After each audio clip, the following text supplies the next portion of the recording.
Hey guys, my name is Akshay Gaur and I am a mentor at IvyCrackers, and today I am here to talk about the importance of taking mock tests when it comes to GRE or GMAT, and more importantly, how to analyze those tests. Now, while IvyCrackers is a platform which focuses on connecting aspirants with current students or alumni of global universities, and they can have generic discussion about the stories that they are planning to use for their essays, the way they are going to articulate in interviews, or they can connect with them for building a complete application, essay analysis, mock interviews, or resume reviews. So we have a bunch of those services and we have 50 plus mentors. But an important step when it comes to higher education is taking GMAT or GRE. Now, when I was personally interacting with a lot of candidates, a common problem that I could come across was students were taking tests, mock tests, and their scores were not improving. And when I got into it, I realized that they were not analyzing the test properly, or they were not spacing out the mock tests that they were taking. So I thought it's a good opportunity for us to interact with all the mentors we have on board and collectively bring experiences and discuss with you guys. So a lot of our mentors have scored 750 and above on GMAT. So these are tried and tested strategies. So let's start with why you should take this diagnostic test at the beginning of your preparation. And by beginning of preparation, I simply mean that the day you decide that you're going to take GMAT or GRE, that is the day you should ideally take this diagnostic test. The best thing is to actually take this diagnostic test, which is something that you get when you register on GMAT if you're planning for GMAT.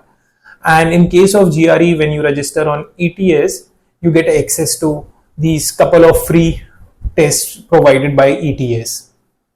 Now, while it helps you to understand the overall exam, but more importantly, it helps you to understand the type of questions you're going to encounter on the actual exam. It helps you to understand the time constraints that come with GMAT or GRE, and it also helps you to understand how you're going to pace your exam. Because when you take GMAT or GRE, the most important thing is to have a test taking strategy, and in a lot of cases candidates don't have it and they really get anxious when they take the actual GMAT or GRE, and they're they're not able to execute the strategy that they have planned for.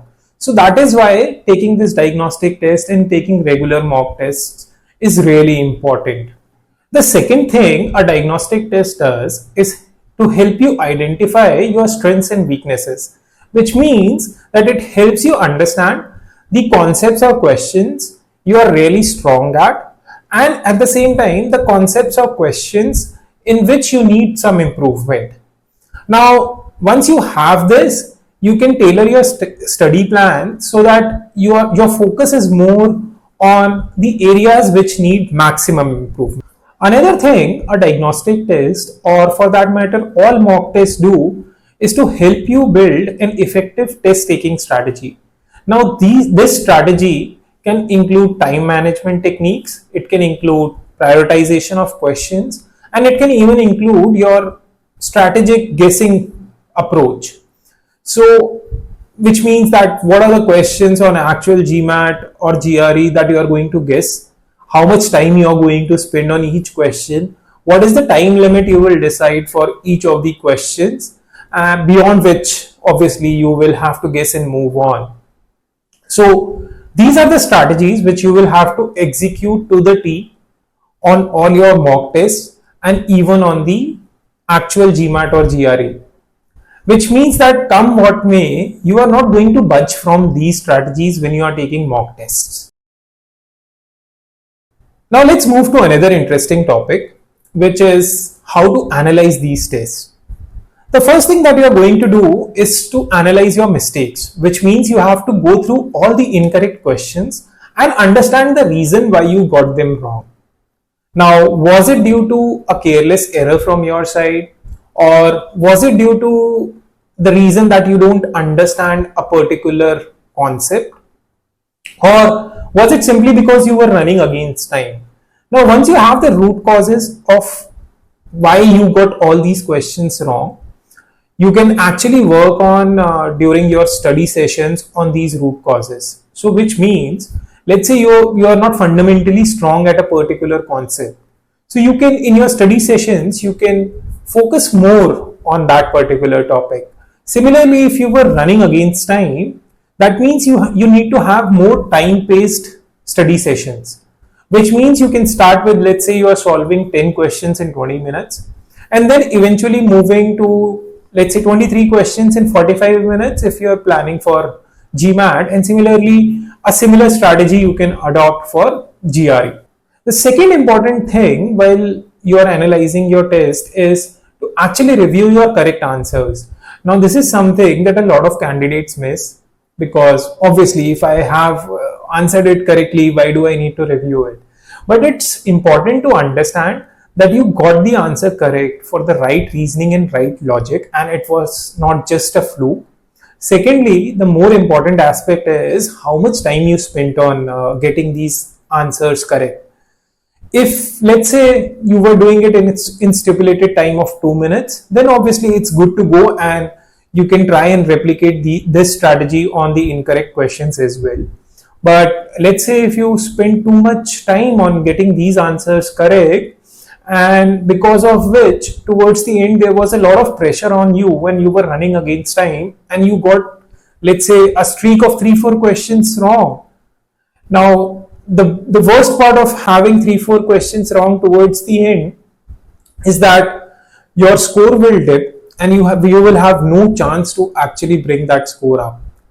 And one more very important thing that we all have noticed on GMAT or GRE is that the questions towards the end of the exam are at times very easy. So that means if you are getting easy questions incorrect, it will further pull your score down. And as I said earlier, you will not have a chance to bring your score back because you are done with time. Another thing that you must do while analyzing your test is to identify patterns. What I mean by identifying patterns is that you should look for questions that you are repeatedly getting wrong.